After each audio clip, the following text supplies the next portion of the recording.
You're very welcome to this panel presentation on how international franchisees and new players enter the regional market. I'd like to welcome the whole panel here. Looking forward to engaging conversation with you. Obviously, we've seen two really interesting presentations on the retail market in Kenya, Tanzania, Uganda, and a lot of market entrants coming in. However, you need to know what you're doing, both in terms of market entry strategy, but also your expansion strategy. And, some retailers have got it wrong, and we'll talk about that. So today is really a panel of a great mix of, very experienced retailers who've opened new markets, new regions, and also consultants that have helped roll out big retail expansions into other countries within Africa. So our discussion is going to look at the key drivers, what's driving these international brands into East Africa, firstly. It's also going to highlight some of the pitfalls and recommend some important points that we think developers and real estate owners, should take heed and listen to. So I think we'll get straight to it. We have North African retailers moving into the East African region. We have retailers out of Southern Africa coming further north. And of course, we have international players from further afield, all looking at this region. And so my question, first of all, is why East Africa? And I'm going to go on this, first of all, to Justin, who's beside me, and ask the question to him. And Justin, maybe you can just tell us a little bit about the brands that you work with. Yeah, absolutely. The brands that we work with are, we have a fashion, beauty, and food portfolio. So we have Mango, Atom, Yves Rocher, Runway, Pizza Hut, and Subs. So I look after the fashion and beauty side of the business. In terms of your question, why East Africa? Beyond all the headline sort of economic figures, one thing that I see a lot and, what links international brands to Kenya has a lot to do with, I think, worldview. I say Kenya in particular because that's where we're primarily operating, but you can look at a comparison in the region in general. I think the market here is ripe for international brands because there's a great bit of exposure globally, culturally, to brands internationally. Language has a lot to do with it. If you go across the border to Tanzania, I think that there's a big barrier in terms of accessibility to international brands. Kiswahili is the primary language, and because of that, I think media and news and movies and film tends to be more geared to Kiswahili, and as a result, international brands don't have the same type of resonance. So it's one thing that we see a lot in this region, and I know that some of my colleagues have some other thoughts around this as well. Great, thank you, Justin. I'll actually just jump ahead to Ahmed. Obviously, you're currently overseeing a rollout of a big brand that's done very well in North Africa. Why East Africa? For us, I think it's about the strategy of the brands. We reached to a security point within Egypt. We have more than 200 stores only in Egypt. We put a strategy that we would like just to approach Africa in a different way. If you'd like to approach Africa, so you'll find that you have key countries. This will be the key for the other countries within Africa. So you'll have Egypt, Morocco, Nigeria, South Africa, and Kenya. So each one of those countries, they have an accessibilities just to expand within the surrounded or neighbor countries here. So choosing country from a language perspective, from economical and political expansion, because this is the hub of East Africa. So we'd like just to open here, and you can sub-franchise your concept in Uganda, Rwanda, and Tanzania. So it was a part of our strategy just to come here after 2 years of research about the market here. And we are, as the mass value brands, we can see a big potential. What is the success story of our competitors within the market? So we decided to come here. Great, thank you. So a lot of that's diversification, geographical diversification. Exactly. And with just very quickly, the brands that you represent and that you're bringing into Kenya. We have Town Team. So Town Team is a mass value brand. It's specifically, we started with the men's fashion, and now we are expanding even in the kids' fashion area. Starting from last May, we opened 5 stores within Nairobi. And I think this is a big record for any international brands coming to the market here. Okay. Thank you very much. Thank you so much. Abdallah, I'm going to jump to you as well. I also got some good experience in terms of bringing new brands into the region. Why this region? So basically, I'll jump right into some key facts that is actually happening in the East Africa market. We have around 550 million potential consumers in this region. Putting that aside with that the growth of this region is actually the highest in the continent, and this is very visible to developers, to investors, and Kenya specifically has one of the highest rates for actually acquiring foreign direct investments, and along with internal investments in all the East Africa region. So basically, we work with international brands. We have in our portfolio, I've worked with 12 different international brands across North and East Africa. Our East Africa strategy was actually mainly talking about the needs, how to actually fit the needs of the consumers that are looking to have the international brands at their home. You know, the comfort of going to a shopping mall and just going to your favorite brand and buying it from there is as easy as possible when you have this need from the consumer. So our strategy was going into Rwanda and Uganda and Kenya. We started with Rwanda in 2019 and then went to Uganda 2022 and Kenya in 2023 and this year as well. So I think the whole development and infrastructure development throughout the last 5 years was substantial for us to jump in within the development phase, you know, because the saturation will come, the investment will come, the international brands will more come. So let's be the first in the region regarding the presence. Yeah. Okay, thanks, Abdallah. I think we've obviously touched on the fact that a lot of brands, and some represented here today, have moved into the market, but some have failed, and for various reasons, and I'm going to come to Tim on this, to understand, you know, some of the challenges that are facing these big brands when they enter the market. And some of those are real estate, some possibly not real estate. Maybe you can just give us some experience and your experience on this. Sure. So I think I'm obviously coming from a very different background from the retailers. I mean, we're on the ground delivering projects for developers as well as for retailers. I mean, so we've got obviously good relationships with shopping center and retail developers, but also have assisted primarily a lot of the South African brands in terms of rolling out their own stores across Africa, probably more stronger in West Africa than East Africa. But I think it was interesting what you said, Ryan, earlier about the North African brands moving down and the South African brands moving up. I think the South African brands have tried to move up and fail and headed back. So we've got those lessons learned. I suppose we were on ground here in Kenya over 10 years ago as the project managers on Garden City. We put game, obviously project managed game into Garden City at the time, and we've seen Game and ShopRite as two of the bigger listed South African retailers not here in this market anymore.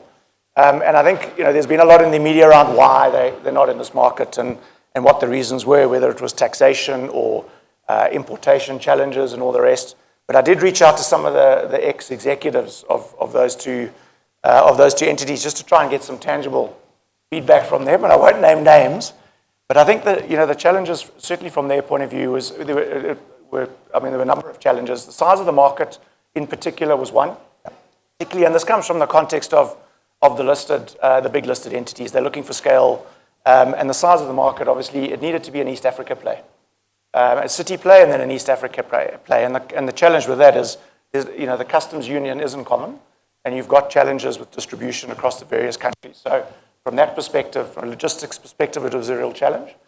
There's certainly a perception that there were some challenges getting goods through the ports from a logistics point of view. Being an international player and some protection of the local market, all the way down to small things like labeling issues, where they had to change labels on product for Kenya in particular, which sounds like a really small issue, but if you're looking at scale, then you're looking at big distribution that has a massive impact. Yeah. So those were some of the challenges we've seen from the retailers, and I think also the understanding of the market. So personally, I think there was an understanding of the market that wasn't quite there, and we've seen it. And I can use an example in West Africa in particular. We were involved with Massmart, and they were looking to test the market with a whole lot of small neighborhood stores. So we found located, fitted out 400 square meter, more or less, stores for them in Lagos, in some of the lower income areas in Lagos, 450 SKUs, so not really neighborhood stores. And they lasted 3 to 6 months, nothing more. And it was really around the product that was being brought in versus what you could get in the informal sector and the price point accordingly. So they've tested the market and that on a number of formats, and that understanding wasn't there initially. Yeah. Very interesting. Thanks, Tim. And I think just to add Builders Warehouse as well to that list. Yeah. It's interesting that Builders Warehouse at Waterfront in Karen is now, we have, I think, China Square has replaced. Square. It'd be very interesting to look at the ticket difference, the average basket across those two different brands. I think that would probably speak volumes to the market. And also something you touched on was the regional play. It's very important for retailers to look at the region as a whole rather than maybe just Kenya. To give you an example, the alcoholic spirit consumption in Kenya, Tanzania, and Uganda is lower than Lagos.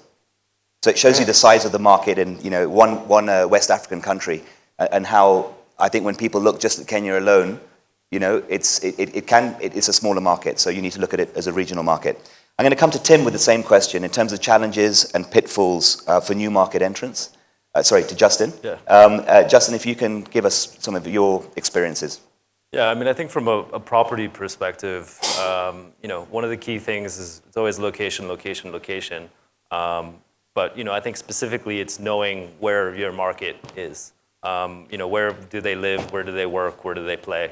And I think that's a pitfall that I think a lot of international retailers fall into, because you see Nairobi, you see Kenya, you see the big numbers, and everybody talking about it being a bright spot in the region.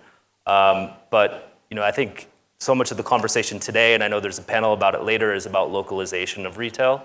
I think in a place like Nairobi, or any city in the region rather, I mean, any reason to avoid getting in your car and dealing with traffic is something people will be interested in. So I think understanding really where your customer is, and then finding the retail spaces that are appropriate for you.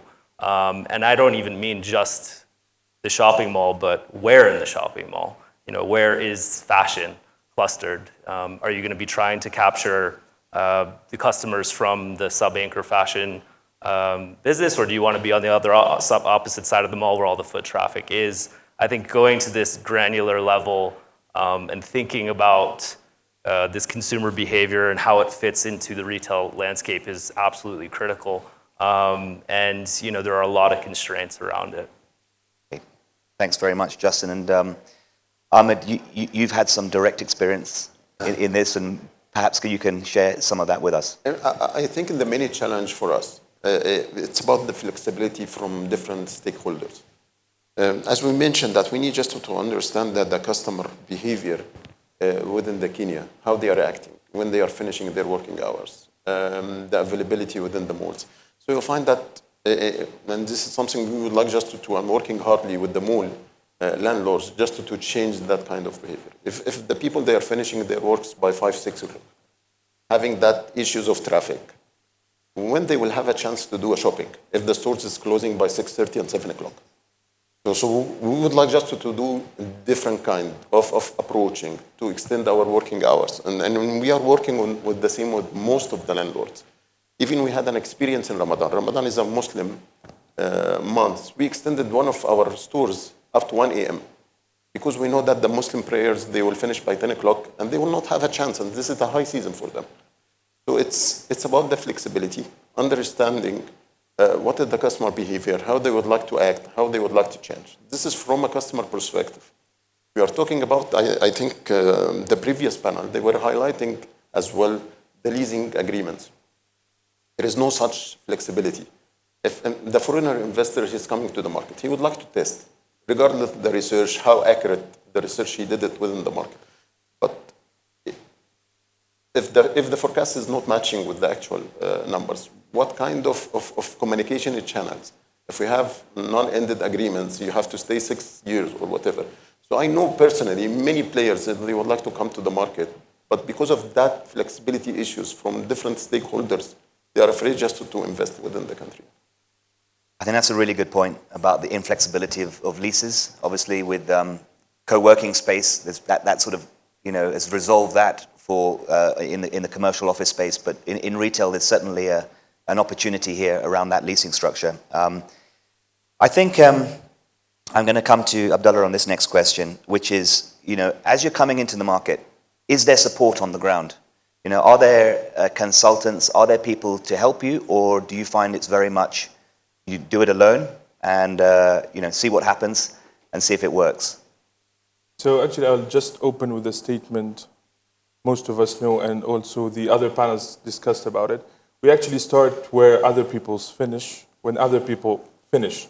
So we are in a progress environment. So talking about localization or help from partners and consultants, from my personal experience, we started with having the right partners be able to expand in 17 months, 8 different branches in 3 different countries with 5 different international brands, different fit-outs, different agreements, different clientele. So the consultancy and the partnerships, the strategic partnerships specifically, makes a huge impact in your time frame. Actually, I'll just have a quick example. When we came here to Kenya in 2022, we had different partners and different consultants to discuss with. You see, the approach of the partner and the responsibility and the consistency makes a huge difference in the negotiation phase. So you have 2 different partners sitting down, having one meeting with the other. One is like, yeah, it's okay. It's 9 months, just like that. And just the other one is like, yeah, let's do it. 2 weeks later, it's done. So finding the right partnerships, finding the right people from other players' experience will really help you out and will fasten your process quite well. Yeah. I'm glad you didn't say no. I'm glad you said yes. Because but I think just to add to that, in terms of the rollout, I think retail is very different to other asset classes. If you're doing an office fit out, for example, the timelines aren't quite as stringent. Yeah. Obviously, often the leases put quite a lot of onus on the retailer to do their fit out in 30 or 60 or 90 days, and generally it's 30 or 45 days. So you need to get your procurement upfront. Yes. And plan, and it's all about upfront planning right from the start. Exactly. And interestingly, we've been, while we were doing quite a lot of project management on the landlord and the base build side, we've done quite a lot of turnkey retail fit-out work. Yes. And then you've got 4 to 6 weeks to deliver a store, start to finish. And the first one, you're always going to learn a lot. Yes. But if you've got those partnerships and you can roll out on the basis of like a framework agreement, the next one's going to be more effective and efficient, and the next one's going to be more effective and efficient. And by the time you've got the 3rd or 4th project, you should be running like a production factory. Exactly. And as long as your procurement is being handled up front, and you're pre-planning, and you also, I think with scale comes efficiency, because you can then go and get suppliers at scale. So then you've got cost efficiency, plus you've got distribution security around that, and you can really plan ahead with scale. If it becomes one store over a long period of time, you're almost reinventing the wheel each and every time. Yeah. Perfect. Certainly, and just to sort of add to that, and Tim, when I worked in retail for a time in the quick serve restaurant market, the challenge we had is how to scale in Kenya, and specifically where to locate. And I think a lot of retailers, it's a bit of a finger in the air. It's either look where others of your competitors are doing well, but a lot of it is finger in the air, and let's just trial it and see what happens, which, as Ahmed pointed out, is difficult on long leases. You've got to commit to that long period of time. So we actually found some software out of Australia, which allowed us to map demographics, so where people are day and night. It's all done through cell phone usage, but also from that to try and map the demographic of where are these people moving to. If they're moving to airports, hotels, then it's a higher demographic. And you can start to get a sort of heat map that shows, and you can overlay competitors onto it as well, so you can start to see gaps of where you should locate. And we found that very, very helpful. But very much otherwise, we felt alone. And let's try and do it ourselves and sort of hope for the best. We felt there was a real lack of support on the ground. That was certainly my experience. Justin, I'm going to come to you on a slightly different point. The localization of international brands, you touched on it earlier. Yeah. Yeah, and can you just tell me how important that is for the East African market? So all these big brands coming in, do they need to localize? When you talking about from a property, or what are we talking about? I'm talking about from a sort of product marketing. Let's talk about market sure. perspective. Yeah, I think it really depends. I mean, I think one thing to think about is when you're operating an international franchise, you often have constraints in terms of how much you can localize the brand. And then you need to make a judgment in terms of how much you want to localize. Within our portfolio, we have QSR and we also have fashion and beauty.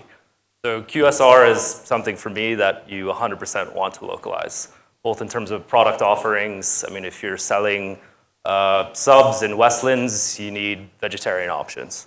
If you're doing a billboard, you may want to incorporate Shang and other kind of like local languages for your messaging.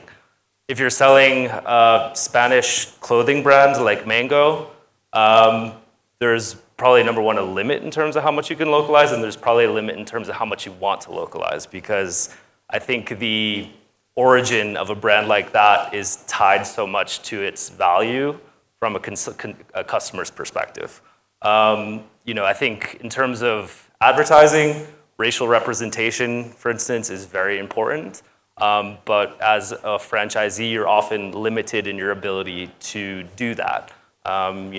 Putting together a photo shoot that would have cost probably $20,000, $30,000 in Europe is probably not viable here in Kenya. So there's certain sort of sacrifices that you need to make, and I think it really depends on the type of brand that you're selling. Okay, thanks very much for that. I think as retailers, obviously your retail space is everything. That's what the customer sees. So I'm going to go to Abdullah on this question. What's your sentiment on the current spaces that you've seen when you've been looking for space here in the East African market? Yeah. What's your sentiment on it, and what advice would you give to developers that are building for retailers? Okay, so I'll touch base on Justin's earlier discussion regarding this. So basically, the space and the location is the first thing you look into. Once you have the investment and the plans and forecasting, everything is in motion. You have to have a secured right location, yeah? So my mentor always used to say these 3 R's. Retail is always about the 3 R's. Right product at the right time with the right price, it's working. But I'll just have to add one R before, it's the right location. So international brands actually operate differently. Each brand have a specific meter square fit out, different, localization inside the mall. Some always work on the ground floor, some on the first, depends on the traffic, where the cars are coming from, the parking spaces. So the diversity of the locations and the meter square per store have to be there. We have to have a choice. So if I have in my portfolio 12 international brands that wants to go into the market, one of them needs 500 square meters and the other needs just 75. So this diversity is very hard for developers, I can understand that. But actually I would advise them to talk more to the retailers that will be there. You see, we shape their malls and they shape our experience. So in the shopping mall, it's all about the portfolio. Which kind of brands do you have? Which consumers do you actually acquire and we can say, I just wanted to say the right word. You want to actually inspire them to come and having the shopping experience. And we had faced a lot of these challenges in Uganda, for example. We had to have a street location in one substance because we didn't have the enough space and the flexibility from the landlord. Rwanda as well, we have a street location. But Kenya here, actually, I think Ahmed has more experience in this area in the Kenyan market. Yeah. So I'll just jump right to him. Yeah, thank you. And I was going to come to Ahmed. I think this is the last question we're on, but same point there. What's your experience so far? What are you seeing on the ground here? My experience of that, we need just to understand that real estate or a mall development, this is the same curve of like any sector. So they have a learning curve. At the beginning, I think the idea of establishing the box then started to find the tenants. However, we can see in many cases that we have a certain malls. They have a big spaces, but there is no number of tenants. Even if you'd like just to give the entire locations for free, you will not be able to find the right mix just to put it. What will be the consequence of that? Wrong clustering. So you'll not find the fashion together and all of that. What we are witnessing for the last 2 years, they started to do corrections within the existing tenants. Yes, the corrections is not that flexible because they are committed with the leasing, they cannot change the leasing and all of that. So it will take time, but I think the malls nowadays, they are in the right directions. And we are witnessing some of the malls, they started just to have one floor for fashion without naming the mall yet. Yeah. So yes, we are on the right direction. What's happening, this is very normal while you're establishing a new sector within the country. Look to the other countries in East Africa. You'll find some of the countries, they don't have malls. Yeah. So I think it's a curve of learning. Yeah. Great. Well, thanks for that. And I think clustering, you touched on it, is critical. Making sure that fashion brands are all together because they attract that type of customer. Food brands are together, etc. So, and I think mall owners are becoming very astute to this. We're seeing a lot more planning, not just taking on everyone. Real concentration on getting the right mix. And I've certainly noticed that in Nairobi. Good. I think that wraps it up for this conversation. I thank you all for your time and would ask everyone please to give the panelists a round of applause. Thank you. Thank you. Thank you. Thank you very much, Ryan.